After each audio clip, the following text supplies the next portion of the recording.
could you betray me like this? Leave my husband alone. Leave my home. Go away. I don't want you here anymore. Just go, leave and never return. I'm pregnant for him. Where do you want me to go, sister? Please, let me stay. I'm pregnant for him now, please. Then remove the baby and get your own husband, not mine. Just go to hell. I don't care. You will leave this house. I will not go anywhere. Do your worst. She wanted her sister gone forever. So she prepared something deadly and waited for the perfect moment. But what happened next, no one could have imagined, because what was meant for another ended up in her own hands. And before the sun set that day, a shocking confession in a hospital room changed everything. Watch till the end. This story carries a lesson you will never forget. 8 years of marriage had left Chika exhausted, bitter, and desperate.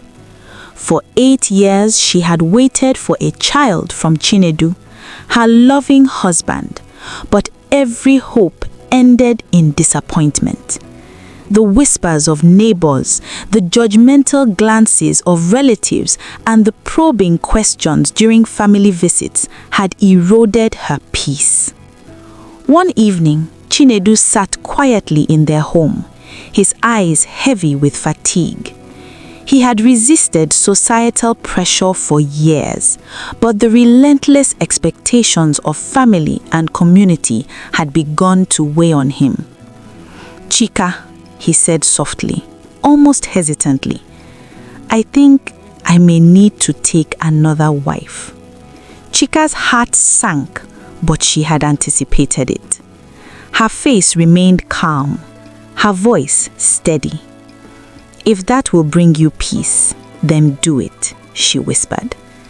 Chinedu looked at her, shocked by her composure.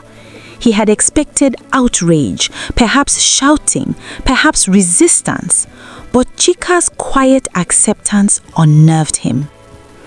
If another woman must enter the house, Chika decided, she would control the situation. She would choose the woman herself. Her eyes fell on Ngozi, her step-younger sister. Loyal, obedient, and trusting, Ngozi could be shaped, guided, and controlled. Chika smiled faintly at the thought. When Chika approached Ngozi with the plan, the young woman was horrified. "How can you ask me to marry your husband?" she cried. "He is your husband, your life. Never! How can I marry my own sister's husband?" But Chika begged. She knelt down. Tears rolled freely. "I just want a child in this house," she said. "Help me, please." Chika's eyes glistened with tears, her voice trembling with desperation. "Please, I beg you, help me bring a child into this house. Do it for me, for our family." Ngozi refused, pacing the floor, torn between loyalty to Chika and the unnatural request. Days passed. Chika's pleas became more insistent, more emotional, her eyes filled with silent manipulation. Finally, worn down by her sister's desperation, Ngozi whispered, I will do it." Not because she wanted the marriage, but because she loved her sister. And so, the unthinkable happened. Ngozi married Chinedu and moved into the home where she had always been a guest, now a wife. Her heart was heavy, her conscience burdened, but she kept her commitment, bound by her love for her sister. At first, life seemed almost peaceful. Chinedu treated both women with fairness, and the household adjusted to its new rhythm. Miracles followed quickly. Within weeks, Ngozi became pregnant. The joy in the home was palpable. Relatives came to celebrate, neighbors offered blessings, and even Chika smiled, hiding the unease that was quietly settling in her heart. 1 month later, Chika herself discovered she was also pregnant. The news should have been joy, but in Chika's mind, it was a threat. 2 children in one household. How would Chinedu's love be divided? Would Ngozi's child overshadow her own? Her jealousy became laced with fear and jealousy. At first, Chika's jealousy was subtle. An icy word here, a withheld kindness there. She watched Chinedu smile at Ngozi, her hand brushing her shoulder, and felt a cold fury rise within her. Ngozi, ever gentle, did not retaliate. She continued to treat Chika with kindness, attempting to maintain peace. Her patience only fueled Chika's obsession. Soon, Chika whispered to herself at night, "I will have everything. Chinedu, the children, all of it. No one will take them from me." As her pregnancy progressed, Chika decided she no longer needed Ngozi. One afternoon, she called Ngozi to her room, her voice cold and sharp. "You can leave now," she said. Ngozi frowned. "Leave? Why?" "I am pregnant," Chika replied. "Your service is no longer needed." The words fell like thunder. Ngozi's eyes filled with tears. "But I am also pregnant." Chika's face hardened. "Then remove it and go start your life elsewhere." Silence. Deep, painful, dangerous silence. Ngozi slowly shook her head. "I will not remove my child," she said, "and I will not leave." Her voice trembled, but her words were firm. "I didn't plan this marriage. You begged me. Now I am a wife here, and this is my home too." Then she said the words that changed everything. "I have fallen in love with Chinedu." Chika felt the ground disappear beneath her feet. Her calm facade shattered. Rage, envy, and fear consumed her. How could Ngozi, her sister, have the audacity to claim love for her husband?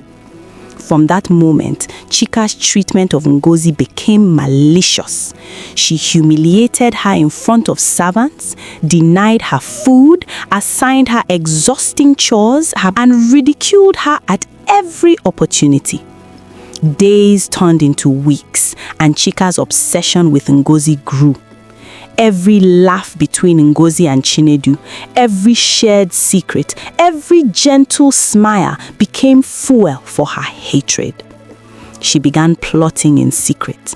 At first, minor sabotage, spiking Ngozi's meals with small amounts of poison to weaken her. When that failed, she grew bolder. Soon, she whispered to herself at night, "I will remove her completely. Then Chinedu and my children will be mine alone. Nothing and no one can stop me." Ngozi, for her part, remained patient. She never retaliated. She did not fight. She did not insult. She did not allow hatred to take root in her heart. Some months later, both babies were born within weeks of each other. Ngozi's son arrived first, strong, calm, and quiet. Chika's son followed, loud, restless, and demanding. The house filled with celebration, songs, and visitors. To outsiders, it looked like double joy. But inside Chika's heart, something darker had fully awakened. Every time she saw Chinedu carry Ngozi's child, every time she heard him laugh in Ngozi's room, her chest burned with hatred she could no longer control. She had given birth, yet She felt she had lost everything. And in that loss, a terrible decision formed. Chika began visiting a woman on the edge of the village, a woman people feared to mention aloud. An old herbalist. Some called her healer, others called her something else. Chika's visits were always at night. No greetings, no small talk, only whispers, only darkness. One night, she returned home holding a small bottle wrapped in black cloth. Her hands trembled, but not from fear, from anticipation. "This will end everything," she murmured. "After tonight, my husband will be mine alone." The liquid inside was colorless, silent, patient, just like the hatred inside her. Chika waited for the perfect moment. She watched the routines of the house carefully. When Ngozi slept, when the maid cleaned, when Chinedu returned from work, when medicines were taken. Both women had similar postpartum drugs, same bottles, same timing. That made the plan easy. All she needed was one quiet mistake. Late one evening, when everyone slept, Chika entered Ngozi's room silently.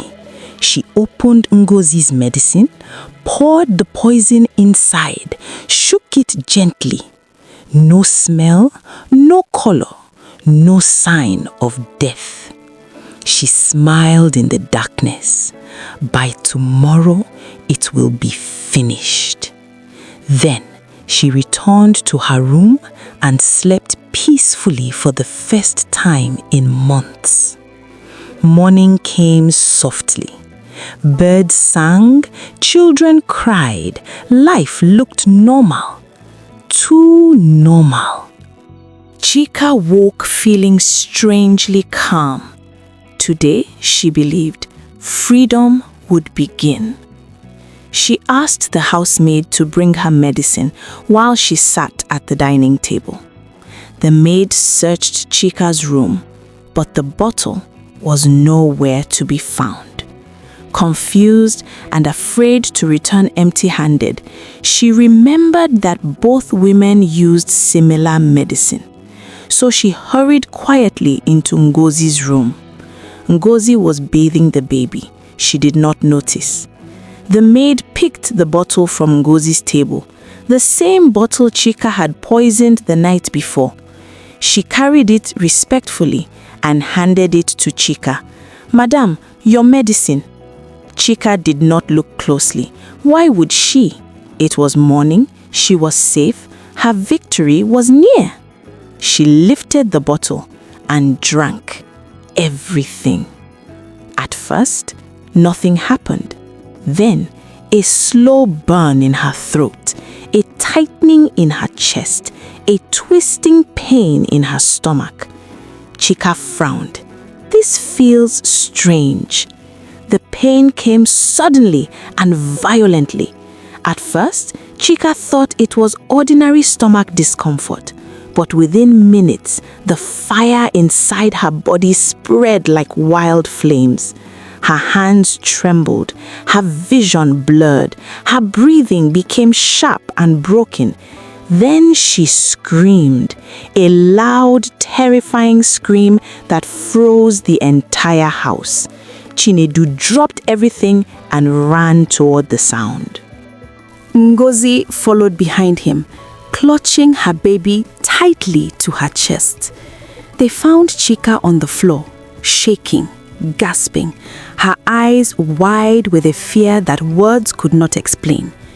"Chika, what is happening?" Chinedu shouted, lifting her into his arms. She tried to speak, but only pain came out. Without wasting another second, Chinedu carried her to the car and sped toward the nearest hospital, his heart pounding with dread. Behind him, Ngozi stood at the doorway, tears streaming silently down her face. She did not understand what was happening, but deep inside, she felt that something terrible had just begun. The hospital lights were harsh and cold. Doctors rushed Chika into the emergency room. Nurses moved quickly. Machines beeped loudly. Chinedu stood outside, shaking, his hands covered with his wife's sweat and tears. Minutes felt like hours. Hours felt like forever. Finally, a doctor stepped out. His face was serious, too serious. "Are you the husband?" he asked quietly. Chinedu nodded, unable to speak. The doctor sighed softly before saying the words that would change everything. "Your wife was poisoned." The world stopped. Chinedu stared at him, confused. "Poisoned? That is impossible. Who would poison her?" The doctor's voice remained calm but heavy. "The substance in her body is very strong. We are doing everything we can, but the poison has already spread." Chinedu's legs weakened. He held the wall to keep from falling. Inside the room, machines continued to beep, slow, uneven, uncertain. Doctors fought to save her. Injections, oxygen, emergency procedures, everything possible, everything humanly possible. But sometimes, life slips away quietly, even when people are fighting to hold it. After a long struggle, the doctor came out again. This time, his silence spoke before his words. "I'm sorry," he said gently. "We are losing her. If you have anything to say, you should come now." Chinedu's heart shattered. He walked into the room slowly, each step heavy like stone. Chika lay weak on the hospital bed, her breathing shallow, her eyes half open. She looked nothing like the strong woman she once was. She looked afraid. When Chika saw Chinedu, tears gathered in her fading eyes. She tried to lift her hand. He held it quickly. Her voice was faint, broken, almost carried away by the wind of death. "Chinedu," she whispered. "I'm here," he replied, his voice trembling. "Don't talk, you will be fine." But deep down, both of them knew the truth. Chika's lips shook. "I was not poisoned by anyone," she struggled to say. "The poison was mine." Chinedu froze. She continued slowly, painfully, each word costing her strength. "I wanted to kill Ngozi, so you would be mine, alone with the children." Tears rolled down the sides of her face. "But the maid gave it to me instead." A weak cry escaped her throat. "I destroyed myself." Silence filled the room, thick, painful silence. Chinedu's heart broke in a way he had never known was possible. Not only was he losing his wife, he was losing the truth he believed about her. Chika's fingers tightened weakly around his hand. "Forgive me," she whispered. "Please, forgive me." Her voice faded like a candle in the wind. Chinedu wept openly now, his tears falling onto her hand. "I forgive you, Chika. Just stay. Please stay." But forgiveness cannot always stop death. Her breathing slowed. One breath, long pause, another weak breath, then nothing. The machine gave a long, empty sound. Chika was gone. Not killed by an enemy, not taken by fate, but destroyed by the darkness she allowed to grow inside her heart. When Ngozi heard the news, she did not speak. She simply sat down and cried quietly. Not because Chika hated her, not because of the suffering, but because her sister was gone and nothing could bring her back. Chinedu buried Chika with deep sorrow, carrying forever the painful lesson her life had written in tears. Years later, peace finally lived in the house again. The children grew side by side in love. Ngozi raised them with gentleness and wisdom. Chinedu never forgot, but he learned to live with the truth. And the village would always whisper, "Jealousy is a silent poison. The one who prepares it for another may be the one who drinks it." The moral of the story became a warning throughout the village. Jealousy and obsession can destroy the one who harbors them. Evil plans often backfire on the schemer. Love, patience, and forgiveness are stronger than greed, malice, and envy. Chika's life, once full of beauty and hope, ended in darkness. Ngozi's life, despite trials, became a testament to the enduring power of virtue. If this story touched your heart, remember this. Jealousy may promise victory for a moment, but in the end, it destroys the one who carries it. Choose love, choose peace, choose a heart that forgives even when it hurts. Because the seed you plant today is the life you will harvest tomorrow. Thank you for watching till the very end. If this story moved you, don't forget to like, share, and subscribe for more powerful emotional stories that teach deep life lessons. Turn on the notification bell so you never miss the next story that could change your life. See you in the next video.